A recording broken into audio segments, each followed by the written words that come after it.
on that subject matter. It grieves me when I travel and visit colleges and universities and see black students really struggling just to stay afloat. Black students, staying up hours at night trying to get the lesson so that they can get a worthwhile grade that they may stay in the college. When the college curriculum and the way of that college is set up so that the mass of those that come in will leave and just a handful will make it. And this is so the college can say, yes, we are a very prestigious group. Many come, but only few are chosen. Well, God uses that same law. Many are called, but few are chosen. But those that are chosen are not necessarily chosen because they are better than the others. They are chosen because they were the most willing to comply. The others rebelled. It was not that they didn't have the ability to do what God wanted. They rebelled against what He wanted. But the white people don't, in these educational institutions, they don't care whether you have the will or not. It's designed to make some succeed and others fail. Therefore, it sets up this kind of mentality among you that I made it. Therefore, I am better. I want to deal with those words. I am better.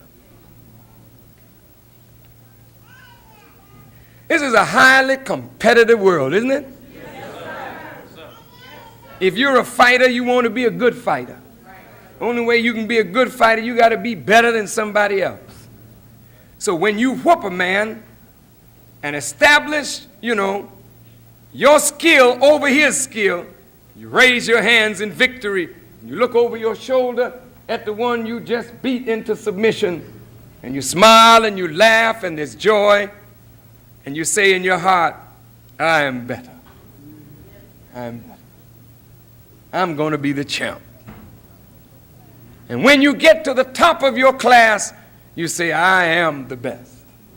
Or as Ali used to say, I am the greatest. And the more you say that to yourself, it is like taking air and blowing it into a tube.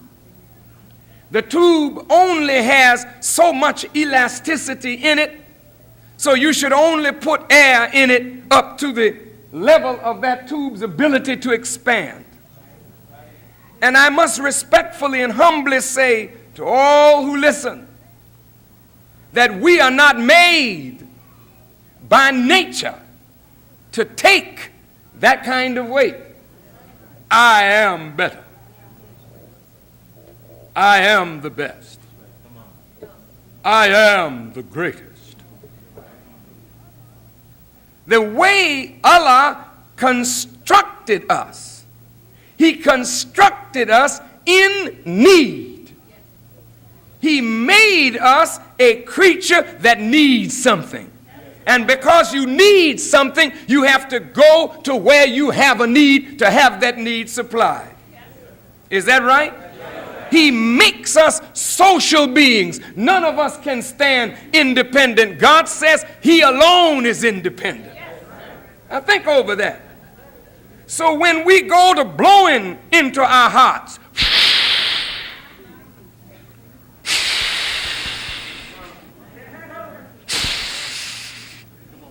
before you know it, we are so puffed up. We don't see ourselves, but we are like frogs. Nobody can stand us anymore because we think more of ourselves than we should.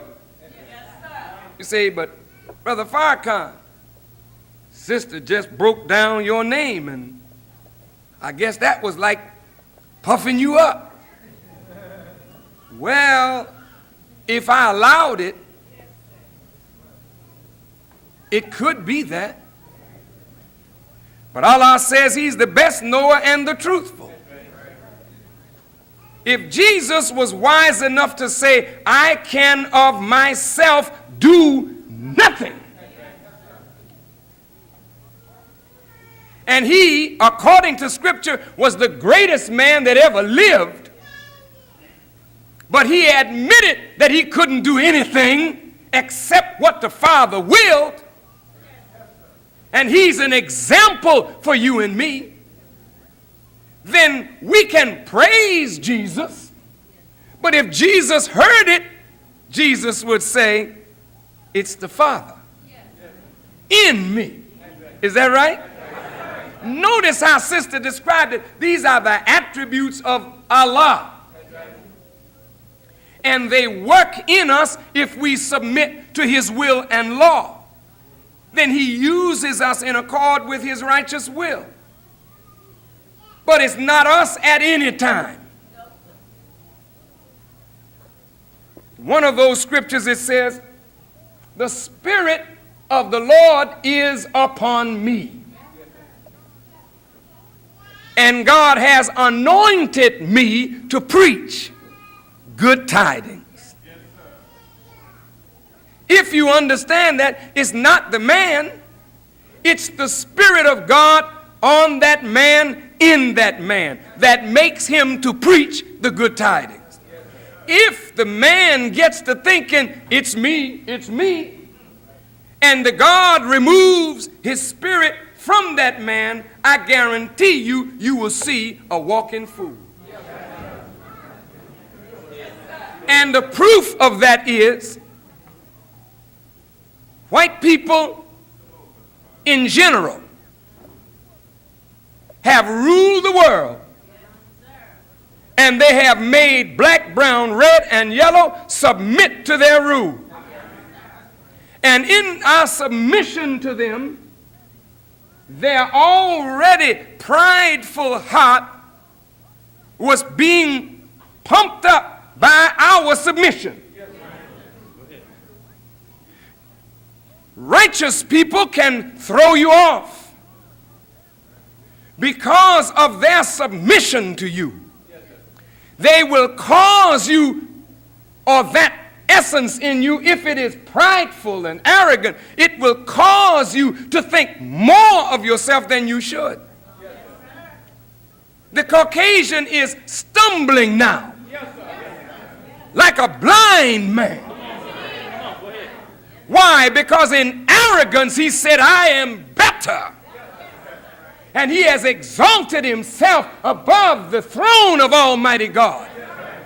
And so Allah says, even though you have exalted yourself above the clouds, yet will I bring you down to the sides of the pit to hell.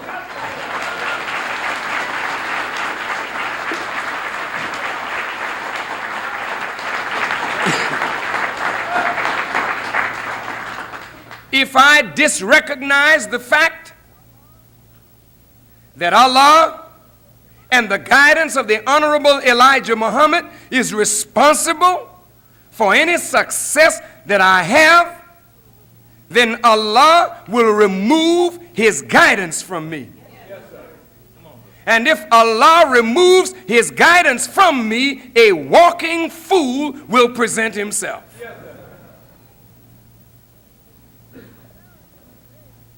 America today is a country that is like a ship without a rudder. She has plenty of money, but do not accept her guidance. For her guidance is not worth 2 cents. She's on her way to hell with her own mind and her own hands. Allah has taken his hand off of her now. And I must respectfully say to the black leadership of America, God has taken his hand off of you. I'm very serious here. Because you are no longer going to have the position to misguide his people. So he's making you to look bad in the eyes of your own people. He's removing guidance from you. You are like blind people wandering because you rebel against Almighty God through the servant that he raised up for all of us, and that is the Honorable Elijah Muhammad. Now listen to this. Allah says, indeed, we created you. Listen to the words. Then we fashioned you. Let's stop there. When Allah wants to make someone for the people, he takes a created essence and he fashions it. Notice the word, the soft pronoun there, we. There's not one of us in this room who is anything of ourselves. There's always a group of persons who have been involved in shaping us as we are, molding us and making us into what we are. Even if we're wicked, somebody was involved in shaping you in that direction. Is that right? Now, hold on. You just don't go there by yourself. There's always a we involved. I am being shaped. That means that like raw clay, I am in the hand of a potter. And I hope the potter has honor in mind. Because the scripture says there are some that the potter shapes for dishonor. But like clay in the potter's hand, if we are like the clay, submissive to the potter begins to mold. And you begin to take form. Allah sends people to you and puts people around you to give you certain training, either for good or for evil. But the man that God is making must extract something from everything that comes around him. You must extract from everything in your environment lessons to shape you in the direction that your heart is guiding you in. Now you can believe this. If your heart is for evil, there are those that will shape you. Huh? If you want to be a pimp, there are those that can shape you. If you want to be a prostitute, there are those who can shape you. If you want to be a doctor, there are those that you have to submit yourself to in order to be shaped in that direction. And if you want to serve God and serve the people, there are those who will shape you in that direction. But even though you are like a potter's clay, you must be careful into whose hands you submit yourself. Because you don't want to be on a good path and then have yourself shaped for something else. Now hear this. Y'all all right? Yes, sir. After Allah made this man, he says to the angels, make submission to Adam. So the angels submitted except Iblis. He was not of those who submitted. Now listen to this. God himself has made a man. And after he fashions him, he calls to the angels. Now the angels are supposed to obey God's command. They don't do nothing but obey, according to what the scholars of religion say. He says to the angels, submit to this man that I have made. And all the angels did except one of them, Iblis. And Iblis was asked by God, what hindered you? What was it in you that hindered you? That when I ordered you to submit to this man that I made? Why didn't you submit? And Iblis said, I am better than he.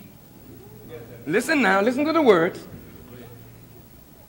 Why didn't you submit? I would have, but what? I am better than what you made. Listen to how he argues with God. He said, you created me of fire, while him you created of dust. Stop right there. Those of you in our listening audience, may Allah bless you all with a greater understanding of the teachings of the Honorable Elijah Muhammad. If you'd like to get more of today's lecture, you may call this number right now, 994-5775. And if you are in this vicinity at 734 West 79th Street, always know that you are welcome. Always know that you are welcome. May Allah bless you. We're going to continue right on with this lecture. Now,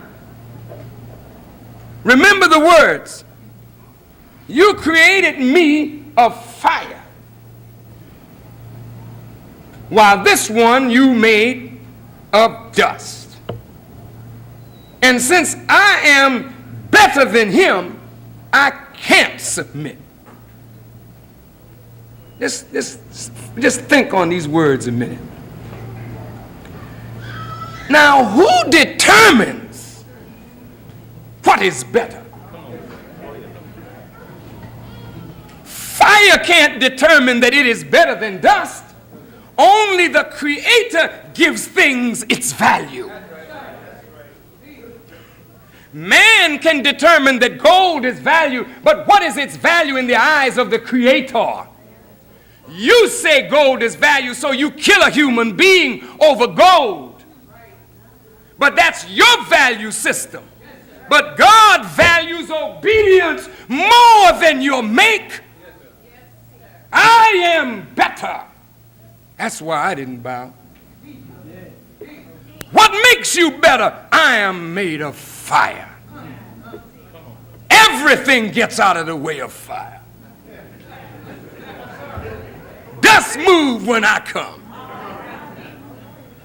How you gonna ask me, fire, to submit to some lowly dust? I can't bow to that. I would disgrace myself if I bowed to such low down dust. This is the Holy Quran. Now look at here now. Allah said to this angel that would not bow, get forth from this state. Get out of this condition of peace, tranquility, and paradise. Get out, for it is not for you to behave proudly therein. Stop right there. You see, he was proud of the fire of his nature. But he was not proud of the God who gave him that nature. So he could not hear the command of God above his own ideas of self. So he refused to bow down and argued with God. So God would not argue with him. He said, get out of this state. Get out. Which is the lesson of history, that whenever people in the righteous world disagree, then they would get out and fashion their disagreement in a place that was outside of the precincts of the Holy Land. God always put them out, and he called them wicked when he put them out. Even though in their own eyesight they are not wicked, they just don't feel that you are worthy of any kind of obedience. That doesn't appear wicked. But when you carry it out to its logical conclusion, if God puts guidance in the vessel and you won't drink from it, then why will you drink from it? If you refuse because you don't like the shape of the vessel or the color of the vessel or the make of the vessel, then why will you drink? You will find you a source that you think is worthy of you to drink from, and that will lead you more in the direction of the nature and condition of your own heart. And once pride and vanity get into the heart, you're on the road to destruction. A brother asked me a question this week concerning Malcolm X. As great as Malcolm was, and he was a great man, Malcolm had a teacher. And he drank from the teacher's wellspring, and he became a great man. But when he became proud against that teacher, get out of this state. It is not for you to behave proudly therein. So I was asked the question, why, if God is a just God, would he allow Malcolm, who gave so much to the nation, to deviate? Why wouldn't God stop him from deviating? Listen now. Why wouldn't God check his fall, since he knew Malcolm had done so much for the nation, so much for the Honorable Elijah Muhammad? Why didn't God stop him, since he was a good man? Hear us, beloved. Whenever you get a proud heart, your heart interferes with God's guidance to stop your fall. It is not that God will not attempt to stop your fall, but your own prideful heart rejects right guidance. So you think you are better able to guide yourself, and Malcolm got to that point with his teacher. So Allah could not intervene because Malcolm blocked him out.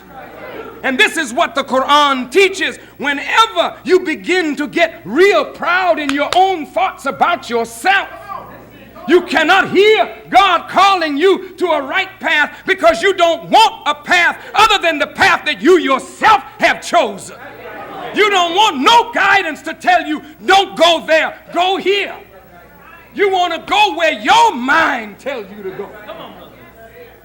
How then can God guide a man who feels he's already guided? Some of you want to be your own doctors and your own lawyers, yet you go to the lawyer to seek counsel, then won't take the counsel. Go to the doctor, won't take the counsel, then wonder why you're dying. If you were a better doctor even than the doctor that you went to, the scripture says, physician, heal yourself. You are not allowed to work on yourself when you get sick. You are too emotionally involved in yourself and with yourself to see yourself, to operate on yourself, to heal yourself. So you need a friend that see your sickness and have the medicine for you. I can't heal myself. Only Allah and others who love me can say, Farrakhan, this and that and the other, but I must be open for it. Otherwise, if I'm not open and say, who the hell to tell me anything? I'm the minister.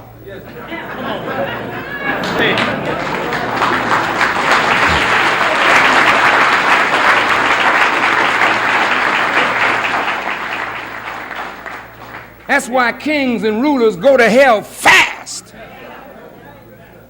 Because they're so used to people bowing to them that they're not able to look in the eye of criticism and extract from it its value and say, this is right, I'll do better. It is a good point. What is it about us when we get to a certain level, nobody can tell us anything? What is it about the heights that men reach that they become so dizzy till they urinate on themselves and think it's just a waterfall somewhere?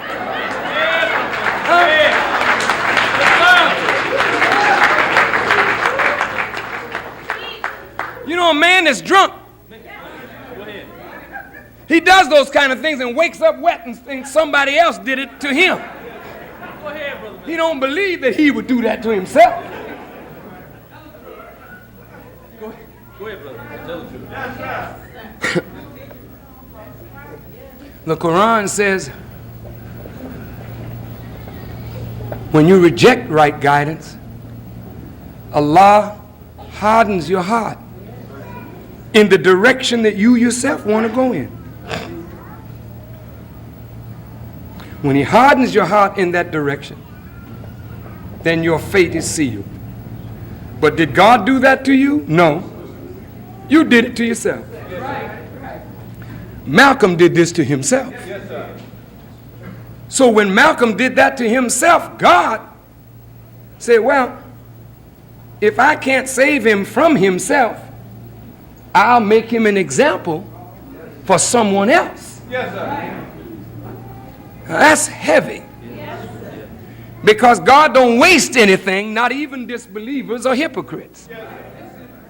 Everybody has a purpose. And I'm saying or suggesting to you, not that I in any way think I am a better man than Malcolm. I would never say such a thing, and no one has ever heard me say such a thing. Not in private conversation or in the public. Because my heart won't allow my mouth to make a statement like that. Like some of us would say, you know, I love the Honorable Elijah Muhammad more than anybody else. I said, how the heck can you make a statement like that? Yes, sir.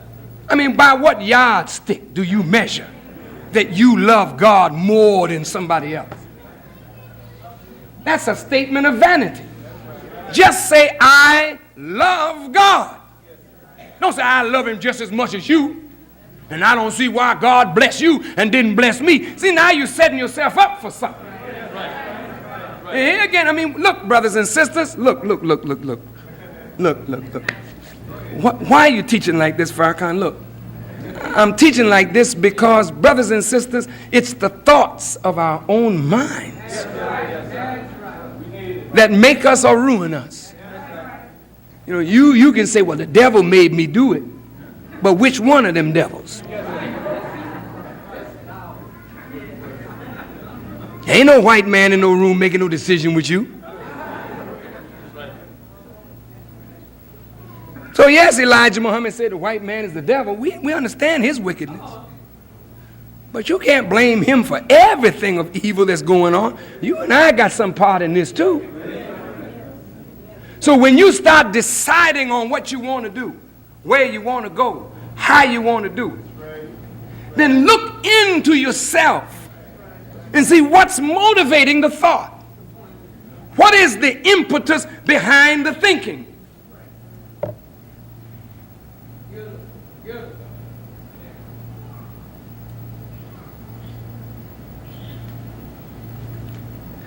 Now, I'm going to say this and go on with this lecture and call it a day. This book, Quran, listen to me carefully, is a good book. The Bible in its pure form is a good book. Yes, sir. But you can make and raise a lot of hell with good books. Yes, it is. And the Quran teaches, I seek refuge in Allah from the mischief of created things. Stop. If there's mischief in a created thing, listen to me now. Is there mischief in the Creator? The Creator makes sex. We didn't do it. He did it. Is that right? You can't say the devil gave us sex. That's right. The devil didn't have nothing to do with creating sex. For those of you who have that kind of crazy way out thinking that sex is of the devil. It's only of the devil if the devil is involved in it. Go ahead. But if you're involved in it and you are not of the devil, then sex is not of the devil. God is the one who originated that, right? But now, a lot of mischief can be made with it. It in of itself is a good thing, for it is the means by which humankind is procreated. That's good. That's good. So God, in his wisdom, puts an urge in the man, and an urge in the woman, and a desire in the man, and a desire in the woman. The urge is not bad. The desire is not bad. The love and compassion that God puts between a woman and a man, that is not bad. The looking for the right man in your life, that's not bad. Looking for the right woman in your life, that's not bad. That's natural. But now, how do you go about this thing? It is the methodology. It is how you use what God created for your good. There's where the mischief is in it. And that does not come from something outside. That comes from the way you think and the level that your brain operates on. Now, we can put a good face on anything unrighteous. Yes. Go ahead. Well,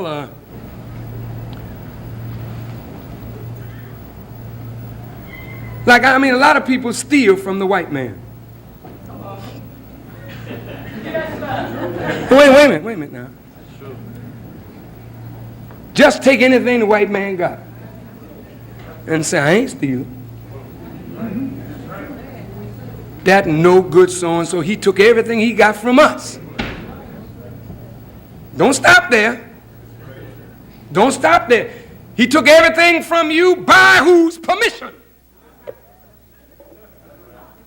Now, if you can't tell me that it is God himself who allowed the white man to have power over you, then why not steal from God? He's the real culprit in this whole thing. But you see, you ain't big enough.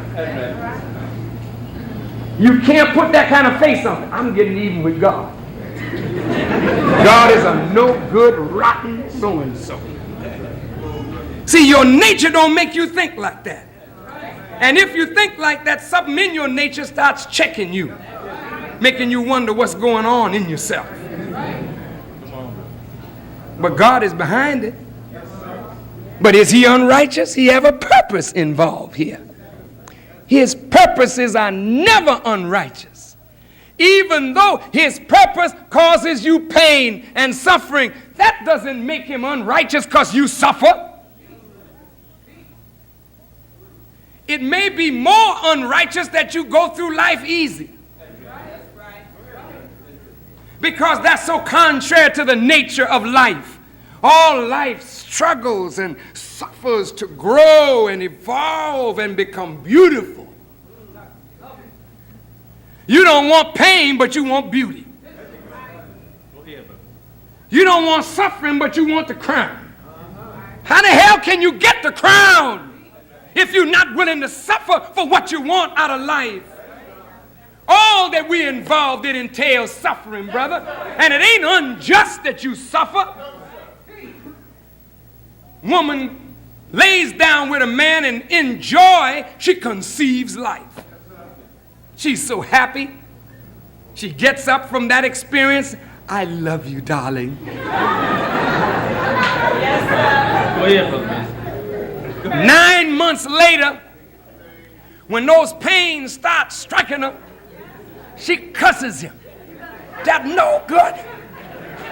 I hate the day I ever met that son of a... Hey, wait a minute. How could you receive it in joy and then curse the day you met the man that gave you joy, because the pain is going to give you greater joy? Show you how little you understand about life itself. Come on, brother. You want paradise, but you don't want to pay the price. Listen. Go ahead, brother. Yes, sir. I didn't know what I was going to get into when I started following Elijah Muhammad. I was happy.